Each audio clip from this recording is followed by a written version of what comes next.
반갑습니다. 9월 27일 수요일 큐티 스케치 시간입니다. 오늘 본문은 히브리서 12장 18절부터 29절까지의 말씀입니다. 오늘 본문은 이렇게 시작합니다.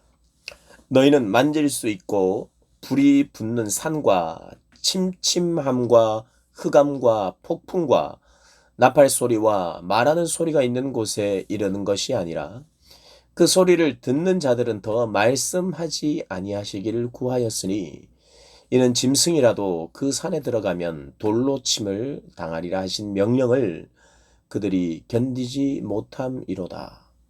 그 보이는 바가 이렇듯 무섭기로 모세도 이르되 내가 심히 두렵고 떨린다 하였느니라. 예, 오늘 본문은 시내산과 시온산을 비교합니다. 그러면서 이 구약 시대와 이 신약 시대, 이 은혜의 시대의 차이를 설명을 합니다. 시내산은 어떤 곳입니까? 하나님의 임재가 있었던 곳이에요. 시내산. 시온산은요. 시온산 마찬가지입니다. 하나님의 임재를 상징하는 거예요.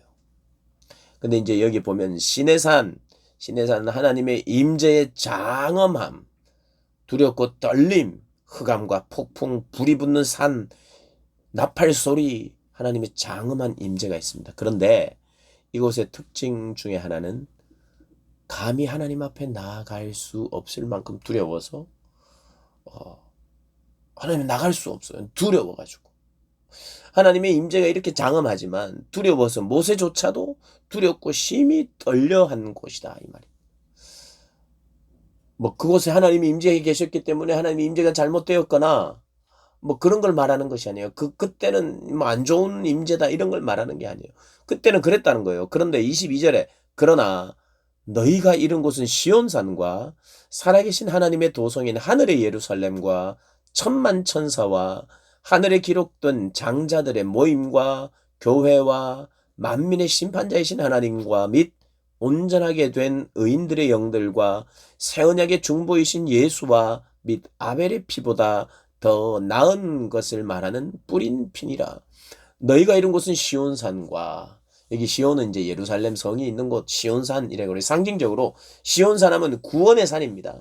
구약 시대의 시편이나 이런 데서 시온산에 있다 이런 말은 하나님의 임재의 산을 말하는 거예요. 시온 역시도.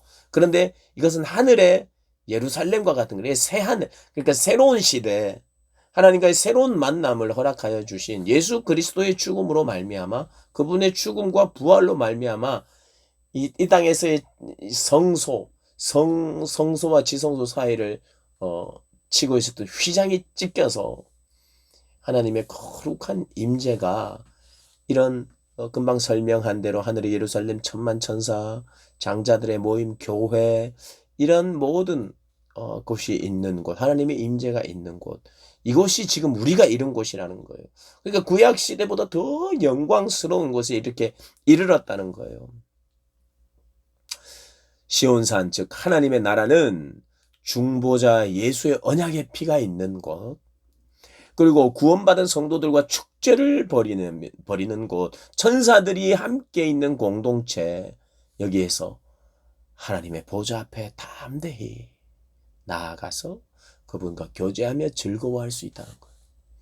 모세조차도 두려워하면서 하나님을 섬기고 하나님 앞에 나아가지 못하고 두려워 떨었는데 지금 우리가 이룬 곳은 그 거룩한 하나님 앞에서 담대히 즐거움으로 나아갈 수 있는 자리가 되었다는 거예요. 그러니 다시 모세가 만났던 그 하나님과의 만남을 추구하고 있는 그 만남으로 돌아가야 되겠느냐 이 말입니다. 돌아가서는 안 되고 돌아갈 수가 없다고 말하는 것이에요. 그리고 그 나라는 사라지지 않는 나라다. 이 땅에서의 나라는 사라집니다. 모세도 죽었어요. 사라지는 나라가 있는 반면에 사라지지 않는 나라, 영원한 나라가 있는데 그것이 바로 예수 그리스도께서 이 땅에 오심으로 말미암아 시작된 하나님의 나라라는 거예요. 그 영원한 나라, 하나님 나라 외의 모든 것은 사라집니다. 다 사라지고 다 변합니다. 그러나 하나님의 나라는 영원합니다. 근데 그 하나님 앞에 우리는 어떻게 나가야 되느냐? 경건함과 두려움으로 나가라고 말해요. 하나님 앞에 나아갈 때 모세처럼 그렇게 두려워할 필요는 없으나, 두려워서 못 나가는 것은 아니지만, 우리도 그런 하나님 경외하고 두려워해야 되지만, 그럼에도 불구하고 우리가 담대함을 가지고 하나님 앞에 나아갈 수 있다고 말하는 거예요. 하나님에 나아갈 때 거룩한 떨림이 있습니다.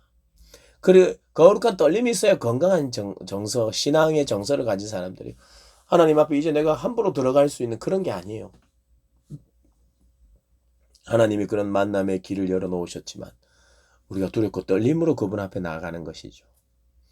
하나님 앞에 하나님을 만만하게 보거나, 하나님 이제는 뭐 우리하고 하나님 이제는 예전하고는 다른 관계잖아요, 이렇게 출발하는 게 아니라, 하나님의 사랑을 우리가 알고 하나님이 열어놓으신 길을 알 때에 하나님 정말 감사함으로, 두렵고 떨림으로, 그러나 담대히 하나님 앞에 나아가는 것, 그게 바로 은혜의 보좌에 나아가는 우리의 반응이어야 합니다.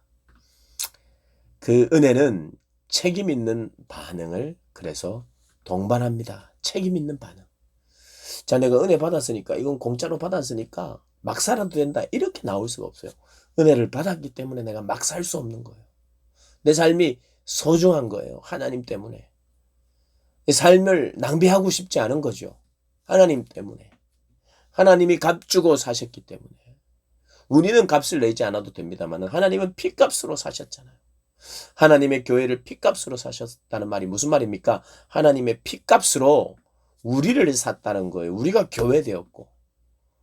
그러니 그 피값으로, 생명의 값으로 얻은 구원, 그럼 그 은혜를 받은 사람은 거기에 대한 책임 가지는 거죠. 부채의식 가지는 거죠.